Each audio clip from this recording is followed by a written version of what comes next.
E aí amigos medrosos, eu sou o Dr. Romero e vou contar mais um relato pra vocês, então manda aí!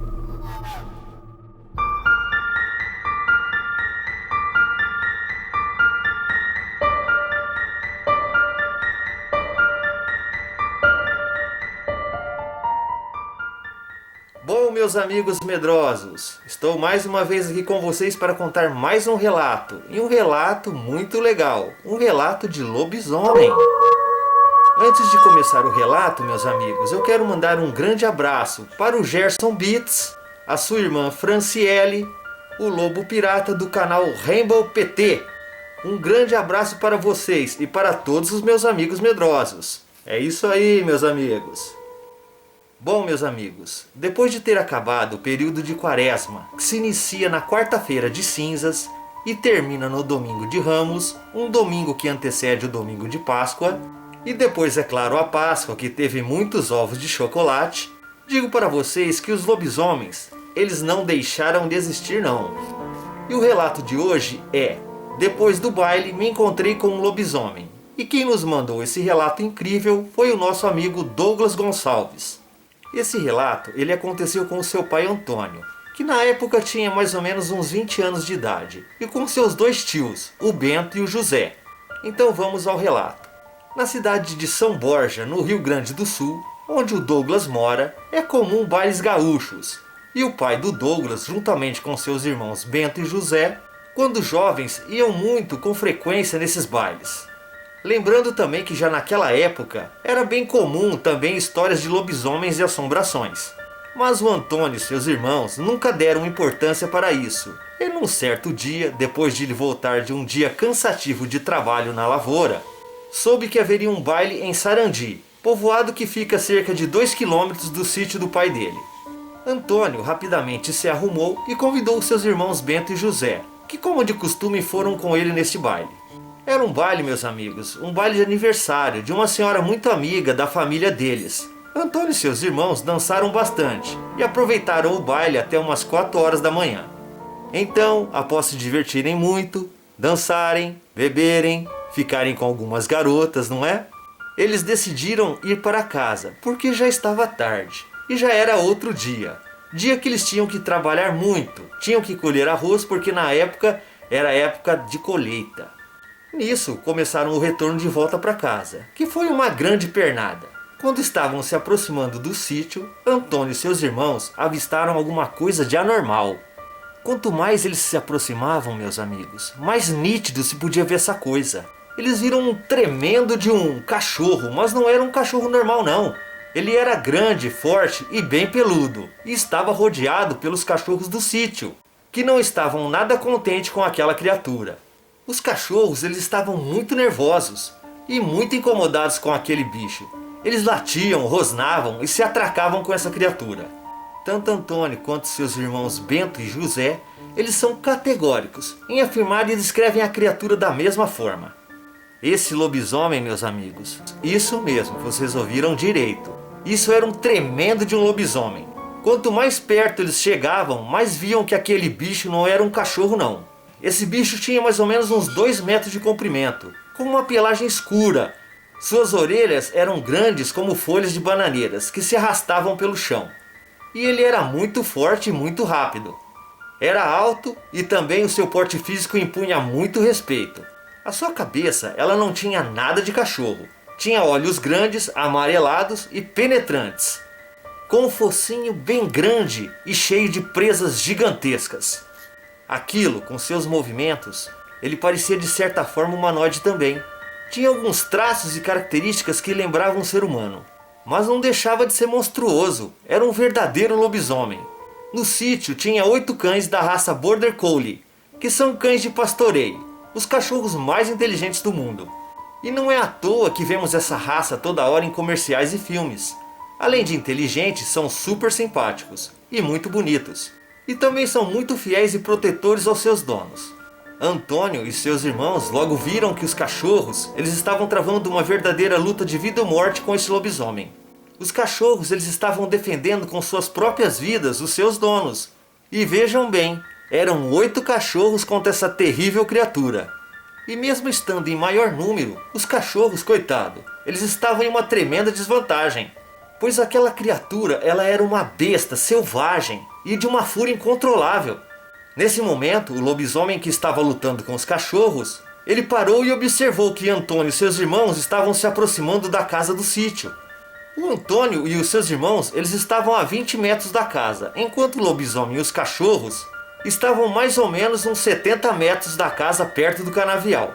Então essa fera incontrolável, ela partiu assim rumo a Antônio e seus irmãos, com uma velocidade incrível, a fim de matar a todos. Rapidamente, meus amigos, a fera chegou até eles, que nesse momento, cheios de muito pavor, não sabiam o que fazer. Eles simplesmente congelaram no lugar onde estavam, diante de tanto pavor que eles estavam passando. Mas para a sorte deles, meus amigos, os fiéis cães pastores alcançaram a fera e os defendiam a todo custo. O bicho, ele tentava atacar Antônio e seus irmãos, mas os cachorros não deixavam o lobisomem encostar neles. Eles atacavam esse lobisomem sem dar trégua. E o lobisomem jogava os cachorros com toda a força em direção ao muro e à porta de casa. Os cachorros mordiam a criatura com bastante vontade. E o lobisomem, ele mandava suas poderosas garras nos animais. Cada patada, meus amigos, a fera machucava para valer. E quando o lobisomem acertava a porta de madeira, arrancava umas lascas profundas.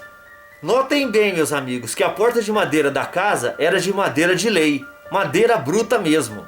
Os animais muito inteligentes se desviavam com muita rapidez dos ataques da fera, mas em um determinado momento foram se machucando muito feio.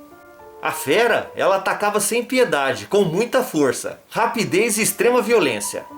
Foi quando o lobisomem pegou um dos cães de jeito, com suas imensas presas, e num chacoalhão o arremessou contra a parede de casa, fazendo o valente animal cair sem vida. Aquela boca daquele bicho devia ser colossal. Ele pegou o cachorro assim, chacoalhou nos dentes e rumou para a porta e para a parede.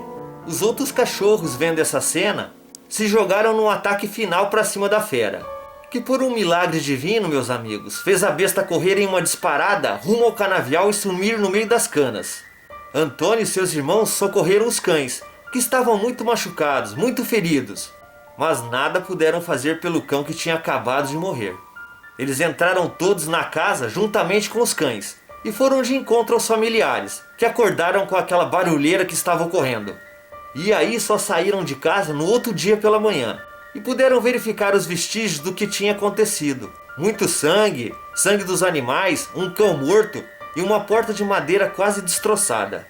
E por um grande milagre, meus amigos, os outros cachorros, Antônio e seus irmãos, não morreram. Antônio, Bento e José agradecem a Deus e aos seus cachorros por estarem vivos. Naquela noite eles nasceram de novo, e o cachorro que morreu deu sua vida para salvar eles. Depois desse incidente, meus amigos, Antônio e um dos seus irmãos decidiu morar na cidade. Eles não quiseram mais ficar um dia naquele sítio. Mas isso ainda não acabou não, meus amigos. 1 ano e meio depois deste acontecimento, ocorreu um novo ataque. E desta vez aquele lobisomem, ele queria pegar a irmã mais nova de Antônio, que era recém-nascida, ela tinha apenas 7 meses de vida. O lobisomem, em uma certa noite, começou a rondar o sítio e bater violentamente contra a porta para derrubá-la. O irmão mais velho de Antônio pegou sua espingarda de caça e efetuou vários disparos na direção da porta. A criatura desistiu e acabou indo embora. E isso foi a gota d'água, pois depois disso todos resolveram se mudar do sítio, indo para a cidade morar com Antônio e seu irmão. O seu Horácio, o pai do Antônio e avô de Douglas, queria voltar para o sítio, pois ele amava aquele lugar. Mas era sem sucesso. Sua esposa e seus filhos se recusaram a morar naquele sítio. O sítio ficou abandonado quase por uns 10 anos. E Antônio, Bento e José não quiseram tocar o negócio de jeito nenhum. Sendo assim, o pai deles, o seu Horácio, ele resolveu vender aquele lugar, morrendo logo em seguida de um grande desgosto. E esta é a história que mudou a vida da família de Douglas. Um muito obrigado, meu amigo Douglas, por compartilhar sua história aqui no canal RDR. Muito obrigado mesmo, um grande abraço. Então, amigos, vocês viram o que acontece? O que um lobisomem não pode fazer na vida de uma família? Uma fera incontrolável, que quase matou o Antônio e seus irmãos. Ele acabou matando um dos cachorros. Foi uma perda grande, porque o animal, junto com os outros, era muito querido por ali. E para vocês verem, meus amigos, como é a fidelidade dos animais com os homens. O cachorro, ele dá a própria vida para salvar o seu dono. Foi uma pena, mas fazer o quê? Isso daí é coisa do destino. Agora o pior ainda é eles terem que se mudar dali do sítio, largar o negócio da família, por causa dessa besta fera, né? Foram embora, o seu Horácio quis ficar, mas aí a esposa falou, não, vamos embora, ele acabou indo. E a família não queria voltar de jeito nenhum para aquele sítio. Ainda mais que o lobisomem ainda teve um outro ataque, né? Ele tentou matar a irmãzinha do Antônio, que tinha 7 meses de vida. Uma história totalmente triste, porque a vida do Antônio e seus irmãos, e a vida do Douglas, que mandou o relato, ela ficou mudada das pernas para o ar. Praticamente perderam o sítio e seu negócio. Mas como diz o ditado, né? Vai-se os anéis e ficam-se os dedos. Uma história incrível. E vou falar mais, meus amigos. Esse lobisomem, eu acredito que ele ainda deve estar por lá, viu? Ele e o resto de sua raça. São Borja é um lugar que é cheio de lobisomens. Inclusive tem até o meu amigo lá, o João Dubal, que mandou aquela história lá que ele viu um rapaz se transformar na frente dele. São Borja é o lugar dos lobisomens. E aí, amigos, gostaram do relato? Se gostaram, deem um joinha, não se esqueçam, tá? Se inscrevam no canal, compartilhem a página no Facebook e se divirtam muito, se divirtam bastante. Um muito obrigado por terem assistido o vídeo e se vocês tiverem relato, um ou mais, mande para drromero@gmail.com e com certeza eu vou ler o seu relato. Mais uma vez um muito obrigado e amigos, até a próxima!